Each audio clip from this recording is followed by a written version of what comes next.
how can I find myself when other people don't even know who I am?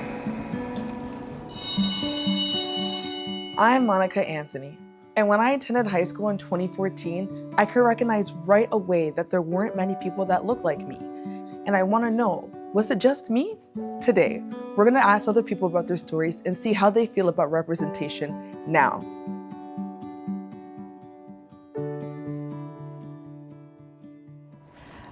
My name is Sydney. I'm Monica's sister. I went to the same high school as her in the east end of town between 2012 and 2016. Do you remember the time that they used to call home and get us confused?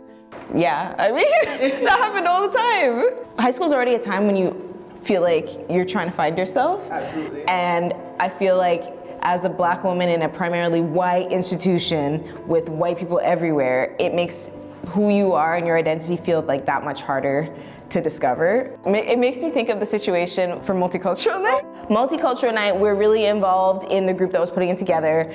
And the night of, they're like, oh, for the fashion show, Monica and Sydney, we need you to wear the traditional African attire. And we're like, but our heritage is African. Like, I don't even know how to put on that headdress. But in their eyes, it's like, you fit the part. And they're like, well, who else is gonna do it? Yeah.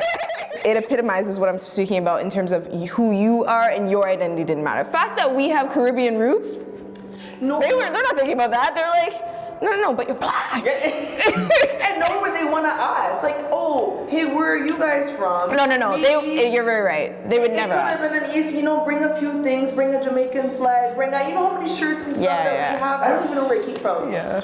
Someone brought it. Someone brought it. I don't know who, and they were like, put this on. Yeah. This will look great in the fashion show. We went up on stage. Yeah. And we wore those outfits, and yeah, I had a big bright smile on my face. Yes. But inside, I was like, it felt so wrong. It doesn't feel right. It comes back to the idea that there was nobody, not one adult in the school, who shared our lived experience. I didn't even have a substitute teacher that was Black. That's what I'm saying. If there was one person who could have been, even the next day would have been like, hey, I heard you guys took part of this. I'm so sorry. Yeah.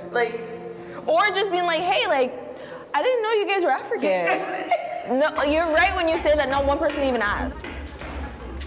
Hi, my name is Jordan. I'm a grade 12 student at Sir Wilfrid Laurier High School.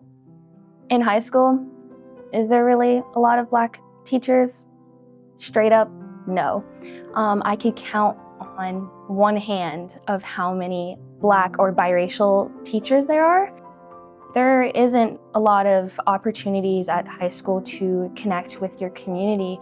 Actually, 4 years ago, a student went up to a staff member and said, this needs to be changed. And so together, they created this club called Black 365, where Black and biracials came together and shared their experiences, shared their cultures, and then also educate others on our culture and how Black is not Black. Black has different cultures, and we're just not all the same. One of my quotes I'll always stick by is we need to get comfortable with the uncomfortable. My name is Patrice Hall-Johnson, lovingly known to my students as Miss Hall, and I'm a teacher at Good Shepherd Catholic School. I always knew from a very early age that I wanted to be an educator. I am a lifelong learner. I also felt that representation was really, really important, and I wanted to be able to support not only up-and-coming racialized students, but be a model for them as well. Even with the simple things, when my students come in to the classroom and they see me, especially at the beginning of the year, it is amazing to see their faces light up when they're like, you're our teacher. There's often this element of surprise because many of them, like myself, perhaps have never had a racialized or a Black teacher before. And there are certain things that I know they feel comfortable coming up to me and sharing. So, for example, I had a little girl in my class and her braids were coming out. she knew right away that she could come to me.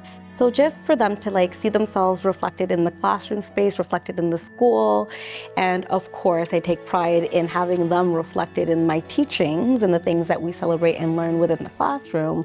They're really able to feel welcomed and they're able to feel at home and also recognize that, hey, this is something that I could aspire to as well. I've been with my school board for 16 years, but my particular school, I've been there for about 10 years. Definitely always room for improvement.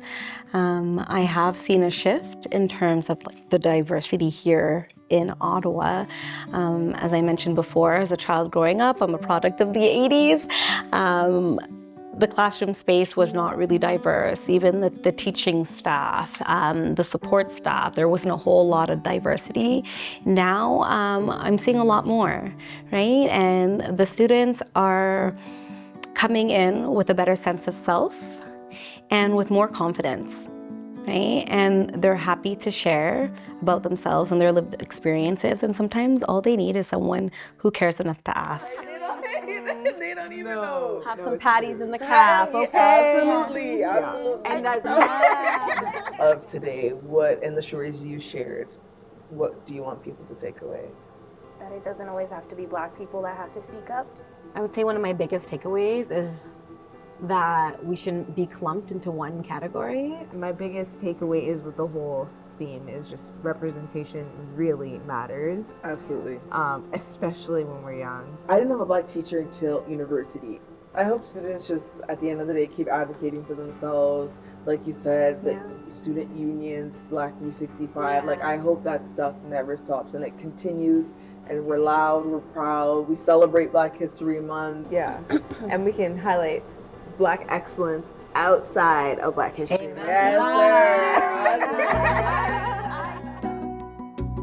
High school is such a pivotal time for students. You're trying to find yourself while going through changes, all while in the meantime trying to make friends.